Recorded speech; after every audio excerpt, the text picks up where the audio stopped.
Welcome to Nalii Productions. Subscribe for more videos.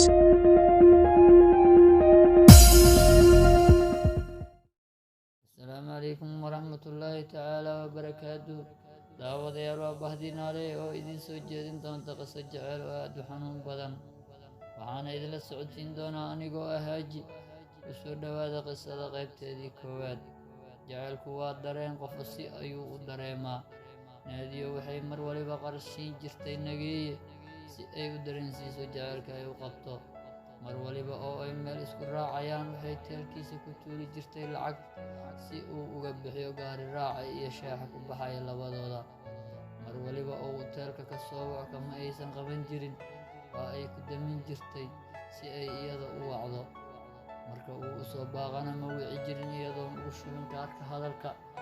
gabdhaha asaageeda marka ay dhex joogto ka sokow naxariista, laabfurnaanta iyo jaceylka ay u qabto, waxay nageeye ka dhigi jirtay mid isaga bixiya qarashka ku baxaya labadooda, iyadoo feejignaan uga jirta in lagu sheekaysto jaceylkeeda. ma aysan ahayn gabar ka dhalatay qoys qani ah ama lagu xanto inay hanti leeyihiin. sidoo kale ma ahayn qof ganacsi leh ama ilo kale dhaqaale ay uga soo xaroodaan. waxay aruursan jirtay shilimaadka uga soo hara adeega guriga.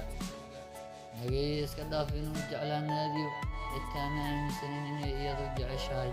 mana u muuqan in qarashka ku socda lagu dareensiinayo jaceyl isaga loo qabo.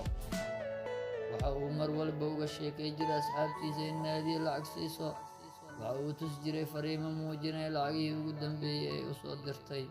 mararka qaar marka ay aamini waayaan waxa uu u baaqi jiray naadiyo si ay kaar ugu soo shubto kadibna uu soo wacdo.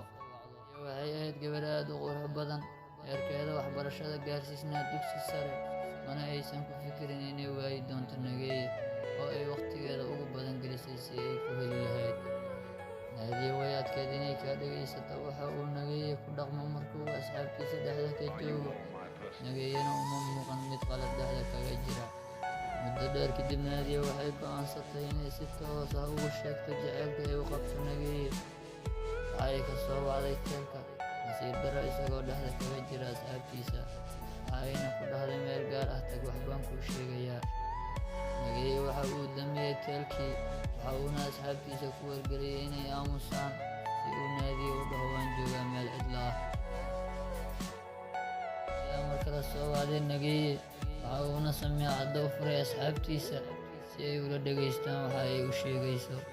wuuna ku qoslay marka ay ku wargelisay inay jeceshahay. waxa ay u ahayd maalin aan u wanaagsanayn naadiyo, balse farxad uu dareemay nageeye oo isku arkay inuu guulaystay xilli uu asxaabtiisa dhexda kaga jiray.